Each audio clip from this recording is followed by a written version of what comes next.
So I have reached the village of Banga, which is where Shaheed Bhagat Singh was born. This is the exact house that he was born in, and it's my great pleasure to actually be here today. I'm going into the actual room where he was born in, and the family who've been occupying this house since 1947. They've taken great care of this house, and the facilities in here are fantastic, and the actual gallery that they've organised for visitors is absolutely fantastic. I mean, the picture collection that they've got is top class, considering this is a private museum. I'm walking into the private gallery that they have, and they've got pictures of a lot of the freedom fighters that were around during the freedom struggle. As we are in Shaheed Bhagat Singh's house, there's pictures of him, his father and his mother. Also, the others that we see here, the ones that died with him, that were hung in 1931. Rajguru was another. And also Sukhdev as well. And we're quite fortunate to have his mother's picture here as well, because that's something that's not really seen. None of these paintings have been seen before. Rajguru's mother is here. So this is something that's not really advertised too much, and to be honest, in a lot of the books, what happens is Shaheed Bhagat Singh's mentioned a lot more than Rajguru and Sukhdev. Which is quite sad, because they were the ones that were hung alongside him at Shadman Chowk, where the prison used to be, and it's quite a sad tale. In fact, that though they have been forgotten, and Shaheed Bhagat Singh's really become the face of it. There's a lot of artifacts here that they've kept, a lot of pictures of the freedom fighters at that time. A lot of them are quite household names anyway. For those who know the freedom struggle, such as Chandrasekhar Azad, Batukeshwar Dutt, and many others. And if you see some of these, some of the artifacts that they've got original sort of stamps. There's a picture there of a celebration that was held in Jalandhar in India. Just looking around at some of the pictures here, I think this is probably the most impressive gallery that I've seen on the freedom struggle. And here's a picture of Bhagat Singh when he must have been a young child, but you can actually see from the way he's dressed that the family themselves were quite well off. So they, considering at the time to be wearing clothes like that, when if you look at the standard of clothing and the type of houses that a lot of the freedom fighters lived in, I mean, these were not rich people by any stretch of the imagination, but he came from a fairly well-off family, so to leave all that behind and to go and join the freedom struggle. Now, there's a few things that I think about Shaheed Bhagat Singh that I think people should know. In that, you've got to remember that he was quite a young man when he died, and he gave his life up on the 23rd of March 1931. Initially, he was sent to prison for the Legislative Assembly bombing, where him and Batukeshwar Dutt threw bombs in at the assembly, but actually threw them away from where the ministers were sitting, and so no one was actually harmed, and that's what they were actually sent down for, and that's what they actually went into prison. But prior to that, they were actually involved in the Saunders murder trial. They were responsible for killing an officer by the name of Saunders, and he was actually a junior officer, and this was in retaliation for the death of Lala Lajpat Rai, who died when the Simon Commission Acts the Rowlatt Acts were being put in place. Now, you've got to remember that this was a time when there was no social media, no television coverage. So to get that sort of popularity within the times, really, I think is quite impressive, because word gets round through papers that they write themselves, they publish themselves, they print themselves. I'm going to try and see if there's a copy of one here. Now, I think what you've got to remember is that even though the independence came in 1947, the 31 death, I think, that really shook the British up. And a lot of people say that, by the time 47 came and it was a non-cooperation movement that led to independence, I actually think it was a combined effort. A lot of the revolutionary activities, and if you read a lot of British sources, they were actually quite worried that they were getting out of hand. And that's exactly what happened. They were getting out of hand and they had to get stricter. But the thing is, I think they knew that the writing was on the wall, and I think independence would happen sooner or later. Now, this is the actual room where Bhagat Singh was born. So I think this is a fascinating room itself. You know, just looking around at some of these pictures, I think that's the original, one of the original Gadar newspapers. It's written in Urdu, so I can't read that script, but that's one of the original papers. And I also came to realise that the original FIR, for the assembly bombing, is just over here as well. So that's the original FIR, which says FIR number 113, dated 8th of the 4th, 1929, Police Station, New Delhi, Sardar Bhagat Singh and Batukeshwar Dutt. So those two got sent down for the assembly bombing, but what led to his execution was the murder of Saunders, and that's what actually got him down. Batukeshwar Dutt lived out the rest of his life, and he actually lived quite a sad life because all his friends died during the independence movement, and he was the one that survived. And he actually felt as if he should have gone as well because the others gave their lives up. You know, I've just seen another great picture.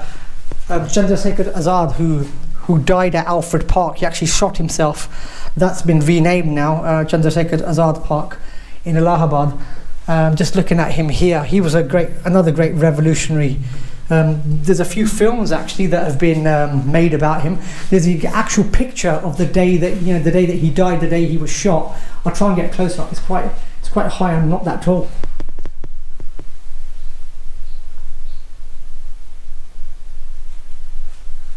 So he shot himself because he didn't want to die at the hands of a British bullet.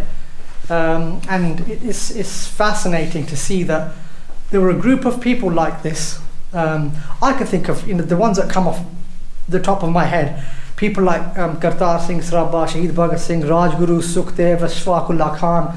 Many of them who gave their lives up for independence, which is something that a lot of people now take for granted within the region. And these were young boys as well, if you consider it.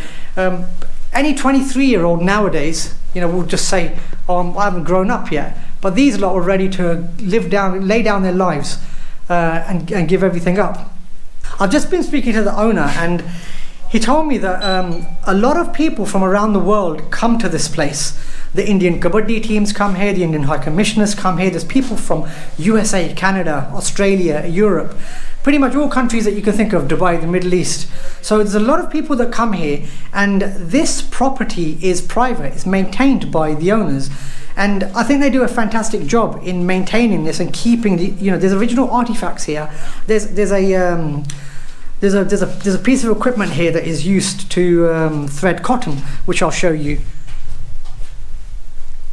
That's been here. That was Bhagat Singh's mother's possession. So there's things that they've kept. These can easily be thrown away by someone who would say, I want to demolish this and make a new 5-story building. So I think they've done a good job in keeping this in the condition that it's in, and improving the layout of it and turning it into a fantastic museum. So I think the owners have done a credible job in this, and they've said themselves that they are available 365 days a year. If anyone wants to come here, there's been people who've driven across here. There's been others that have come here on trips when they've been here in April and November. The Sikh community in particular do come here because Shaheed Bhagat Singh for a lot of Sikhs is highly known, highly respected. But I say other communities as well. I don't think Shaheed Bhagat Singh belongs to just Sikhs. He belongs to this whole, and he belongs to everyone, because I think he was beyond religion, and he crossed that. So I think other communities should also come here as well and pay their respects and learn about what happened, because I think it is a collective. There wasn't just one person or one religion that led to the freedom struggles and the independence. So I think the owners themselves, they are welcoming. They are doing a lot to preserve this history and the traditions that they have, and I think this is something that I hope they continue.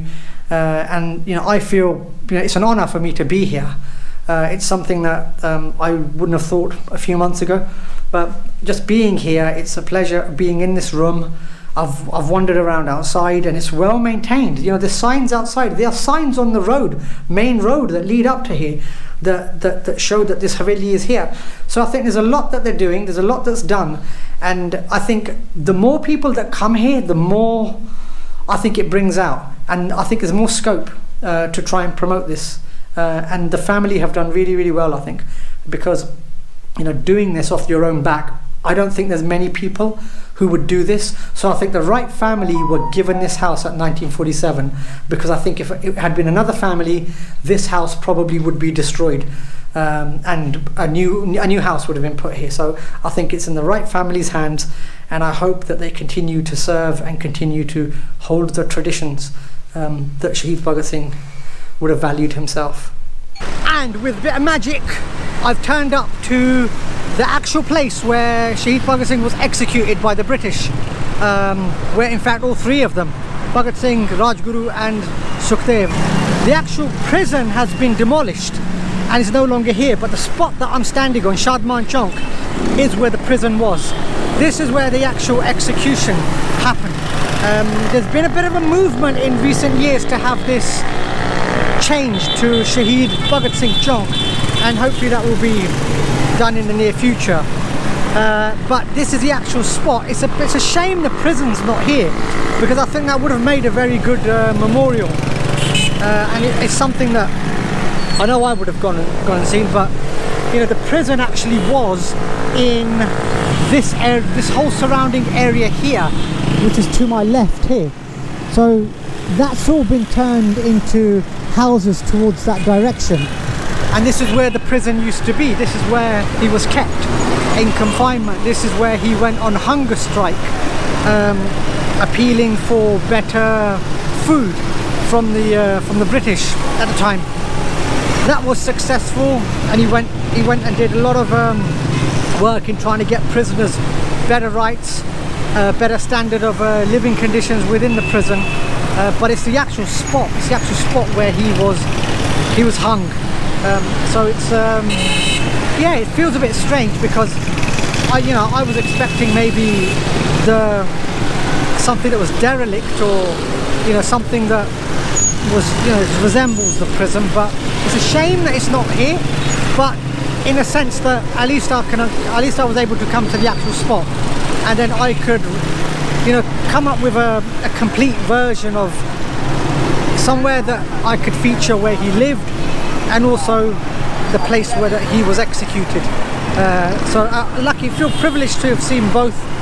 And just looking at this place, I hope they do name this place after him, because I think that will be a good tribute. And I hope that there's some memorial of him sooner or later as well here. In fact, I hope there's a memorial of all three of them that were executed. But like I say, it's often only Shaheed Bhagat Singh who gets remembered, because it's his photo that adorns a lot of posters. Films are made about him, and Sukhdev and Rajguru are just seen as a side cast to it. But we got to remember, they were also with him, and they were executed, and they were young as well. We're talking about guys in their early 20s. Most guys in their early 20s these days don't even know how to tie their shoelaces. So people who are fighting for their freedom, they were executed after fighting against the British for independence. And I think it's a bit bittersweet, I guess, in being here, because I would have liked to have seen a memorial site, but failing that, I think it's just good being here, and I was able to say that. Not many people have been here, are able to come here. I wish more would remember the story. There's a lot of films about him, a lot of interest, a lot of people say his name, a lot of people invoke his memory when doing things, or using using his name for whatever purpose that they have. But I think coming here, paying tribute to one of the great freedom fighters of the Indian independence movement, I think is a must, and I'm glad that I did.